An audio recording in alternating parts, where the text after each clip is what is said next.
Congratulations, Mr. President. The first item that President Trump is signing is the rescission of 78 Biden-era executive actions, executive orders. Could you imagine Biden doing this? I don't think so. Donald Trump made lots of promises for his first 100 days in office, but as he delivered on his pledge to make America great again. When I voted for him, I had no idea he was going to do all this stuff so fast. People are losing it. They are losing their minds behind this stuff. What kind of world are you living in right now? I just understand where we're at right now, how insane everything is. So the last 3 months have been incredibly good, and what a relief. As far as ranking Trump, I'd say in the modern era, the 20th or 21st century, rather, I mean, the guy's just a gift from heaven, man. What I think Donald Trump's main talent is, something that I've written about a lot, is his ability to exploit flaws in systems, in people. Donald Trump wants to go down in history as one of our greatest presidents. America is back. I think he is living out the politics of spectacle. This is entertainment. This is like pro wrestling. The president's first 3 months into his second term have seen a flurry of executive orders, cuts to US foreign aid programs, and a full-blown trade war. My fellow Americans, this is Liberation Day.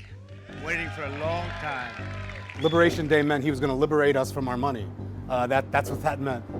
It has been nothing short of chaotic, destabilizing. He's injected a degree of uncertainty into the American economy that I believe is going to take decades to recover from, especially with our global alliances. I'll say this, Trump is the single best negotiator I've ever met in politics.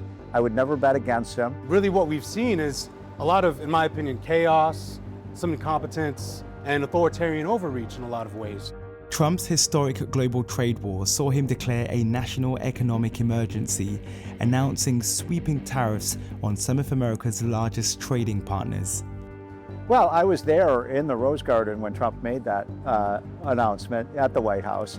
And I think Americans were a little surprised. It was a very tough speech. It was, we're really going to go after some of these countries that Trump believes are cheating. You know, you think of European Union, very friendly. They rip us off. It's so sad to say. It's so pathetic. As markets plummeted and stocks tumbled, the president was forced to put a 90-day pause on his most aggressive tariffs. He's using it as a negotiation tool, I believe, with the remaining countries to say, you got to pay your fair share. This is their idea of fun. They're destroying the global system. They're destroying American power, partly because they think it's a game. I have created the brand new Department of Government Efficiency, GOGE. This is the chainsaw for bureaucracy. They had Elon Musk go in there with a literal chainsaw on the CPAC stage and be so overt in the way that they cut the administration. They were targeting vulnerable programs that impact everyday Americans. Elon Musk has got to go. Hey, hey. Ho, ho. Elon Musk has got to go. Look, let's get real. 1,000 years from now, they'll be talking about Elon Musk. He has a complete conflict of interest. He's the wealthiest man in the world, who is making an incredible amount of money off US government subsidies and federal grants going into his cars, his rockets. He's calculated that the way to make himself richer and his company richer is to capture the US government. We are moving fast, so we will make mistakes, but we'll also fix the mistakes very quickly. To understand who Elon Musk is, you have to talk to those who know him. Elon is a very decent, respectful person. He's born like that. He's not, doesn't have to put on or anything. And, his biggest difficulty is himself. He's very shy. Errol is his father.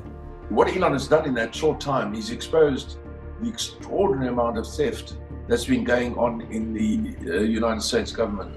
I spoke to him and said, people are concerned that you're going to put people out of work who really, need their job and so on. And he said, no, we're not going to do that. We're going to try and, improve the functioning of these departments. That was his approach. This was before January 20th. I think the guy's a hero. I think he's a patriot. The liberals are angry at Elon Musk, but I think it's fantastic. He's basically telling the American people, our government is incredibly inefficient. There's an incredible amount of fraud. There's a duplication. We're wasting hundreds and hundreds of billions of dollars of your tax dollars.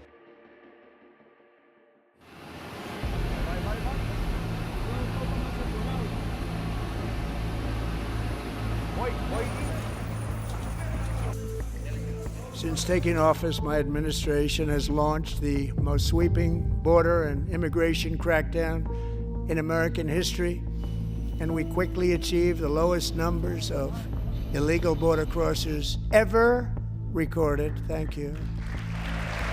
The idea of mass deportations wouldn't be necessary if there wasn't mass illegal immigration. Now, I'm going to tell you the truth. I feel, to a certain extent, bad for some of the people who were enticed to come here by the far left over the past 10 years. And it's this scapegoating we see throughout history, where authoritarians take an out-group and they target them rhetorically, dehumanize them. He's being called inhumane, but what was inhumane is the trafficking, the human trafficking, the fentanyl, all of that was done 4 years previously. So now he's here cleaning it up, and he's doing these massive deportations.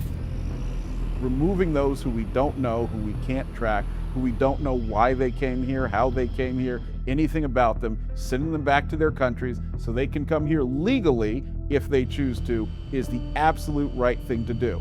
Now, all the evidence we've seen so far suggests this is a president who's not just unconventional and unpredictable, but he's also determined to do things his own way. A visit to the White House by Ukraine's President Volodymyr Zelensky was unlike anything seen in modern history.